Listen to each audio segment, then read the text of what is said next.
So you guys seem to like my 1000-Year Blood War Cour 1 review, so here's the Cour 2 review. And again, I'm going to sound like a Bleach glazer, but I don't care because this Cour was just peak after peak after peak with so many amazing moments and beautiful storytelling. I don't want to waste any more time, so if you guys are enjoying my videos, please drop a like and a sub and also join the Discord server, so let's get right into this Cour.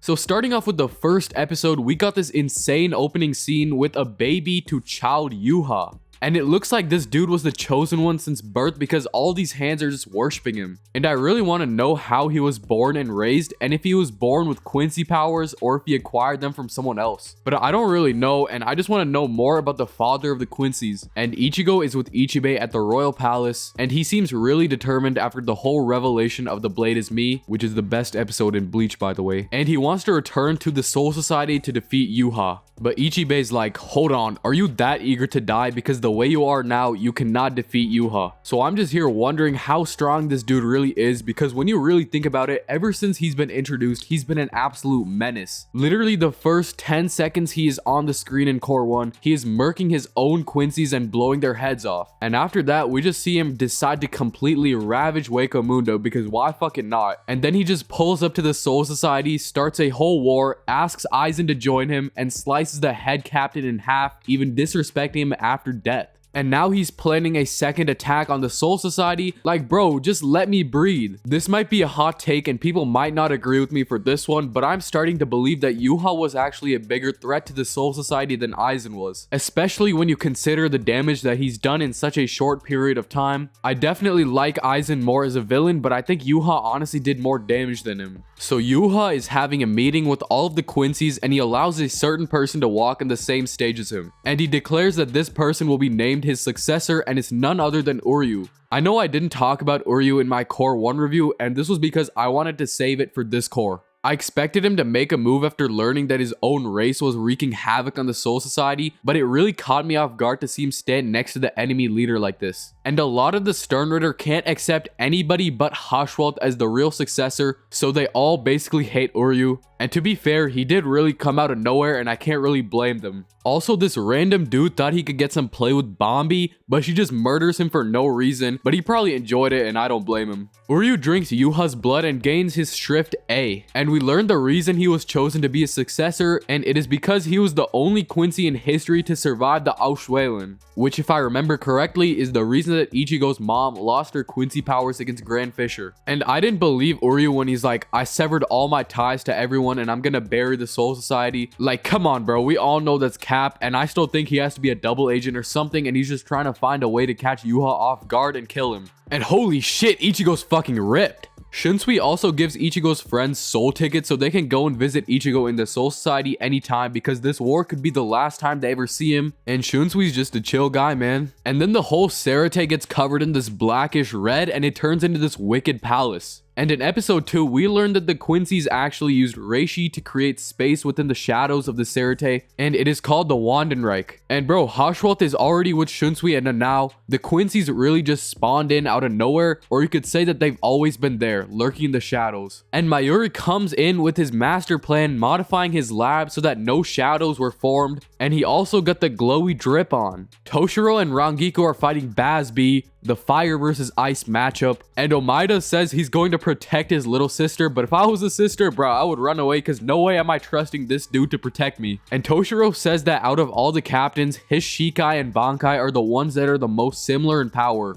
So he trained himself to fight without his Bankai, and with the help of Rangiku, he seemingly puts an end to Bazb. Meanwhile, Haschwalth can't fight Shunsui because Nanao is actually putting up a barrier that is apparently strong enough to stop him. So shout out to Nanao, man, she really pulled through. And Omaida's getting clapped in front of his little sister, so Soifon finally shows up and she has actually perfected her Shunko. And yo, Soifon is underrated, bro. I do not care what anyone says, she is a baddie. And I swear my guy Toshiro cannot get a single dub because Bazb just breaks out like it's nothing, and then he reveals that he can actually power up his flames based on how many fingers he uses, and his first finger, Bana Finger 1, is actually able to break through Toshiro's wall of ice and pierce him right through the side. And the same with Soifon, she gets clapped, and it already looks like the Soul Society is going to get destroyed for a second time in a row. And Mayuri is literally the only captain who's able to fight without their Bankai at this point. So I'm just thinking we need a power up or some shit to actually let us have a chance of fighting against these Quincy's. And that's when Urahara calls Mayuri and says that he's found the method to reclaim the stolen Bankais. And man, I just know Mayuri hated hearing that considering his rivalry with Urahara. But I felt a lot more confident here because you know that you can always count on Urahara to come in clutch. So in episode 3, Kang-do, the guy who stole Toshiro's Bankai, uses it in front of Toshiro and plans to finish him off. But Toshiro touches this black pill thing that Urahara has sent to every captain in hopes of reclaiming their Bankais. So while Urahara stayed in Hueco Mundo after Ichigo's fight with Kyuuge, he noticed the real weakness of Quincy's. You know how the Quincy's can steal Bankais, and you remember how Arancars had Resurrections? Well, Resurrections for Arancars function in the same way that Bankais would for Soul Reapers. They are literally the Arancars' Bankai. So why did the Quincy's not try to steal the Arancars' Resurrections? It wasn't that they didn't have any Arancars around, because they literally took over Hueco Mundo and captured many Arancars. So this could only mean one thing. Taking an Arancar's Resurrection would be harmful for the Quincy's. After all, Arancars are part hollow, so Urahara concluded that the natural weakness of Quincy's are hollows. And this makes sense why the Quincy's would keep destroying hollows and completely erasing them out of existence without purifying them for such a long time. Their resentment towards hollows isn't an effect of different ideologies, like the resentment towards Soul Reapers. They resent hollows because they are literally fearful for their life, and they are a breed that has no antibodies against them. So Urahara concludes that if the Quincy's are in contact with hollows, their spiritual pressure weakens and decays their souls, leading to their death. So in order to reclaim our Bankais and defeat the Quincy's, the black pill that Urahara created is actually able to hollowify the stolen Bankais, making them poison for the Quincy's and returning them to the Soul Reapers. So now that Toshiro and Soifong have their Bankai back, they defeat their Quincy's and get the win. And bro, we see Shinji's Bankai, and this Bankai is actually so OP when you think about it. It reverses your sense of enemy and ally, so you're forced to fight your own side. Imagine Shinji was just alone against the One Piece verse without any allies, and he uses his Bankai and wipes out the verse. This shit is actually insane. Then he just starts trolling Bambi, but Bambi powers up and claps him. So Komamura gets his rematch, and he's a fucking Chad now. He turned into a human temporarily after doing this thing called the Jinka technique. So apparently his clan was exiled and condemned to being beasts because of the sins that they have committed before. So he tore out his own heart in exchange for a temporary power boost. And I low-key have a lot of respect for Komamura, man. I always felt like his character was underappreciated, especially his dynamic with Tosen, and it made me happy to see him actually get his time to shine. So now his Bankai deadass looks like it's Satan or some shit, and because he is an empty shell with no heart, as long as he is in his human form, he and his Bankai are literally immortal. So he ends up clapping Bambi and tries to make his way to kill Yuha, but his human form runs out and he reverts to a simple dog that can't even speak. The storytelling was beautiful when you realize that he ended up neglecting the words that he had said to Tosen and sold his heart for revenge, truly returning back to his clan. I'm also still confused on if the big elder dog is alive or not and why he ate Komamura's heart, so if anyone could explain that to me in the comments, that would be great.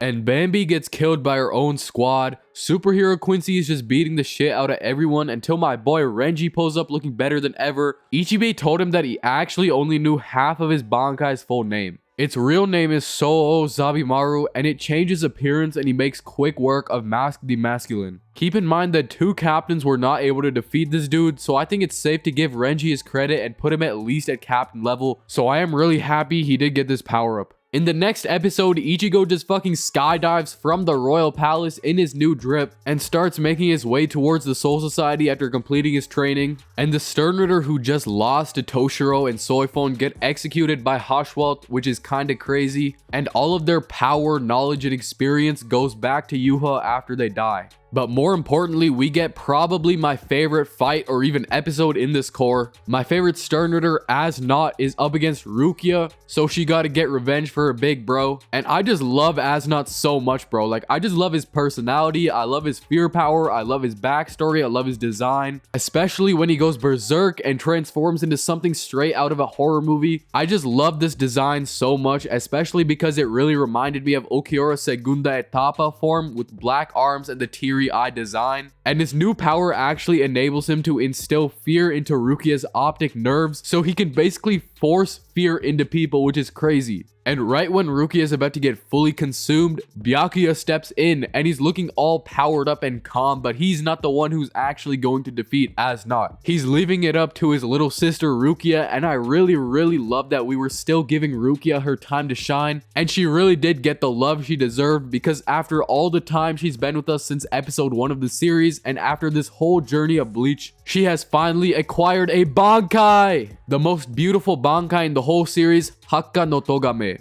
This shit was so fucking beautiful, bro, and someone pointed out that this Bankai is basically the opposite of Yamamoto's powers. So thinking about it, if Rukia had hella time to train and master her Bankai's power, she could be really OP, like almost Yamamoto level. But RIP, man, As Not, I really enjoyed him, and I was low-key a bit sad that he couldn't stick around for a bit longer. He was definitely my favorite Stern Ritter, and honestly, bro, he was just so cool. And this Cour did not give me any time to breathe, because following this episode, we get another contender for my favorite episode in the Cour. So Yachiru is getting clapped by this creepy dude, but she low-key starts beating his ass. Then we see this random dude named Grammy, and hear this, he imagined the guy Yachiru was fighting into reality. He imagined it. And if I was hearing that right, you're telling me this guy has the power to imagine anything into reality. I honestly think this might be the most OP power in Bleach. Like, what if he just says, hey, I imagined that you're dead? Like, what the hell are you supposed to do about that? Then Kenny pulls up and Grammy's like, oh, I'm the strongest one. I can turn fantasy into reality, blah, blah, blah. But Kenny's like, you can't imagine anything that I can't cut down because I'm Kenpachi. Holy aura, bro. So Grammy starts crashing out and throws everything he can at Kenny, even a whole ass meteor. And this is when we finally get a moment that I've been waiting for since the Soul Society arc. Kenny has finally called out his Zanpakuto's name after all these years.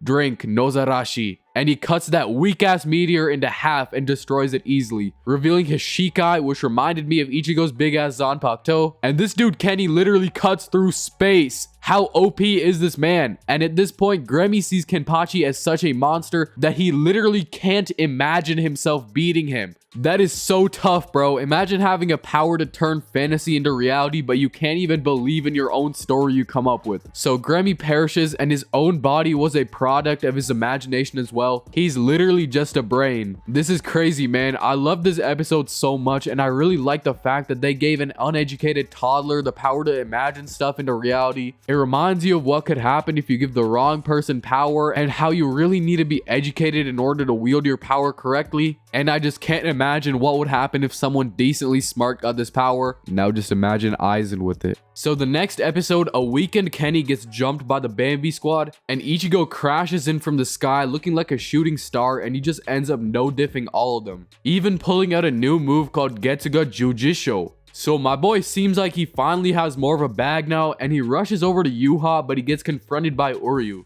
And by the way, when Uryu tells Ichigo to leave, it just seemed like he was not trying to get him involved and keep him safe. And holy, Urahara knew what he was doing when he made Orihime's outfit. He's really a smart man because he knew what he would need to do in order to motivate Ichigo, if you get what I mean. And he's getting prepared to launch us into the royal palace because Yuha's real goal all along was to reach the Soul King. And holy shit, bro, Mayuri might just be my favorite character of all time for finally putting an end to this annoying little bitch. We see a younger Yuha in Ichibe's flashback, and Yuha actually had some power in his eyes, which I found pretty cool. And he low-key got humbled by Ichibe. So Yuha makes it to the royal palace with his Stern Ritters, but Squad Zero is prepared and Oetsu starts going crazy, slicing and dicing everyone. And then the next 2 episodes were crazy as hell. Yuha and Ichibe get a rematch, and is it just me or does anyone else feel a bit suspicious of Ichibe? Like, first of all, he just looks like a demon here, but it also seems like he has something darker to him. And I even remember Shunsui talking about him in a weird way. And then I realized that this bitch is still alive. And then Yuha takes his power from all the Quincy's down in the Soul Society, and now Squad Zero looks like they're getting fucked up. But Senjumaru uses her Bankai, and honestly, I still don't know how to explain this, and I don't know how it works. This was such a unique and cool Bankai, and it honestly just left me speechless. Like, I literally don't know what to say or how to explain it.